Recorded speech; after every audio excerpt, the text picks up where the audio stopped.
Bonjour, bonsoir, JP pour JP Online, une chaîne dédiée aux jeux de rôle et aux mondes imaginaires.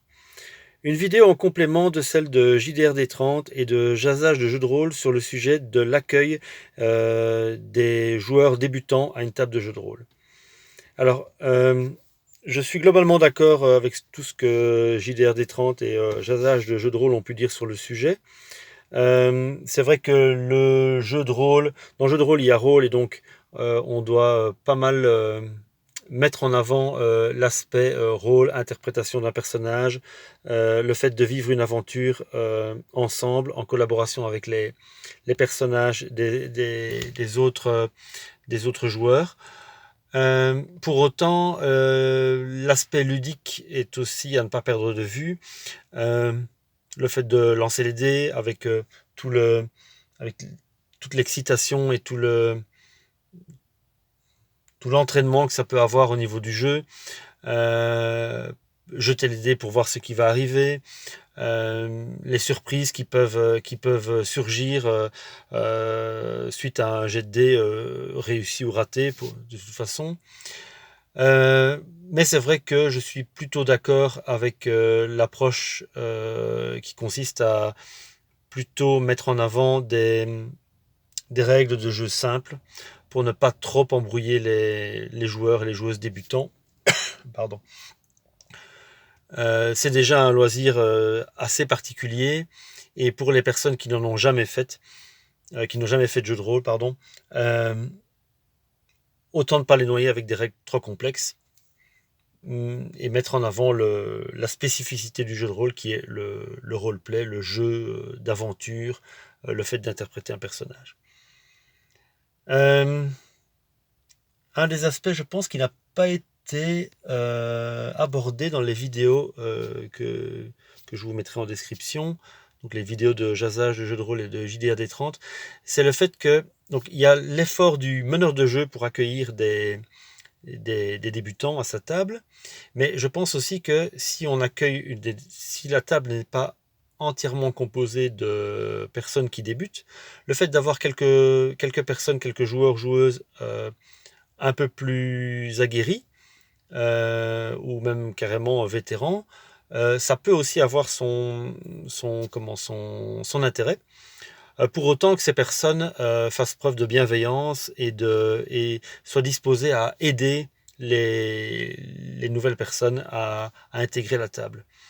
C'est quelque chose que j'ai déjà vécu en tant que meneur de jeu où à ma table j'avais des joueurs, des joueuses déjà plus aguerris et qui m'ont véritablement aidé à accueillir les nouvelles personnes, qui les ont aidés par exemple consulter la fiche de personnage, à retrouver les dés qu'il faut jeter, à faire quelques petits rappels de règles, à suggérer des actions en jeu pour donner présenter un peu un panel de différentes actions qui sont possibles, qui ont véritablement guidé les débutants dans leurs premiers pas dans le loisir. Et c'est quelque chose que moi, en tant que joueur, puisque pour l'instant je suis dans une phase où je suis plus joueur que meneur de jeu. En tant que joueur et en tant que, on va dire, quand même vétéran du jeu de rôle, c'est quelque chose que j'essaie de faire aussi. C'est-à-dire ne pas, pour autant que je puisse le faire, c'est permettre aux autres joueurs débutants de briller dans la partie, euh, d'accompagner mon personnage dans certaines de ses actions, de l'aider, ou alors je propose mon aide en tant que joueur, en tant que personnage aux joueurs débutants et à leur personnage au cours de la partie. Voilà, il y a cet effet d'entraînement qui ne doit pas nécessairement venir uniquement du meneur de jeu. Voilà. Euh, Après, une autre chose que moi j'essaye de faire aussi quand j'accueille de nouvelles personnes à ma table et que j'ai vu faire aussi aux tables où je suis joueur et où il y a des débutants, c'est d'essayer de voir un petit peu le background des différentes personnes autour de la table. Il y en a certains qui sont totalement vierges du jeu de rôle, qui font un peu de jeu de plateau, un peu de jeu de société, mais qui ne connaissent absolument pas le loisir. Il y en a d'autres qui le connaissent un peu pour l'avoir vu sur YouTube, par exemple, avec des actual plays ou des vidéos de présentation et de découverte, ou qui ont lu des livres dont vous êtes le héros, par exemple. Et pour ces personnes-là, peut-être le, embarquer dans le jeu de rôle, c'est peut-être plus simple, mais alors, ou plus facile. Et donc, en tant que meneur de jeu, c'est pas mal d'avoir un peu une image une overview du background des différentes personnes autour de la table pour pouvoir adapter son discours et pouvoir adapter la manière d'aborder le jeu, la découverte. Et voilà, donc oui. Alors, je viens de penser à un truc, ça m'est sorti de la tête. Ça va me revenir. Soit. Bon, c'est pas grave. Voilà, je pense que pour le coup, c'est déjà pas mal.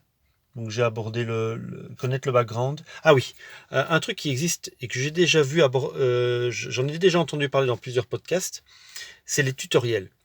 C'est quelque chose qui se fait énormément dans les jeux vidéo et que je trouve plutôt, enfin moins présent au niveau du jeu de rôle. Alors oui, c'est vrai, dans beaucoup de jeux de rôle, il y a des scénarios d'introduction qui sont livrés avec le livre de base.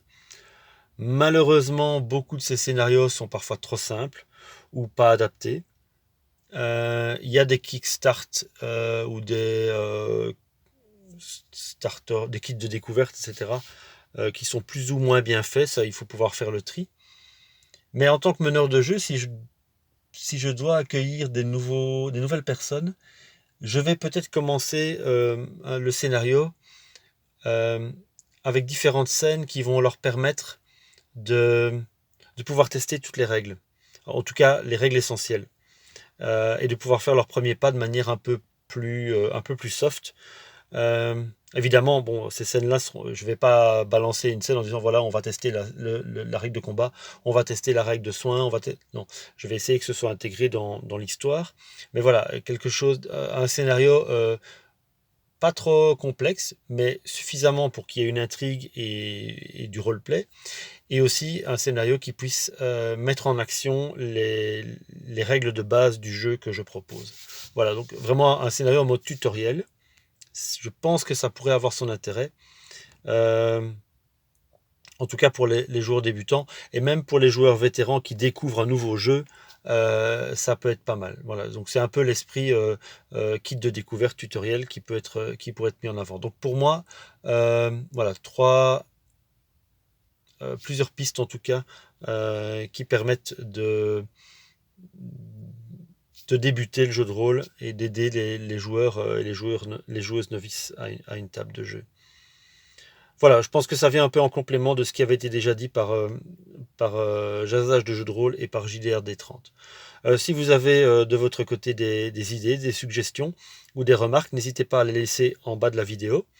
Je vous remercie pour l'écoute. Je suis très content d'avoir pu faire cette vidéo. C'est un petit peu un retour pour moi sur YouTube. Après, voilà, je pense que ma dernière vidéo datait d'un bon petit mois. J'ai plus l'occasion de poster des vidéos. Donc là, je suis très content de pouvoir partager ça avec vous. Voilà. Oui, je vous remercie pour l'écoute et je vous souhaite une bonne journée, une bonne soirée ou une bonne nuit, où que vous soyez. Au revoir.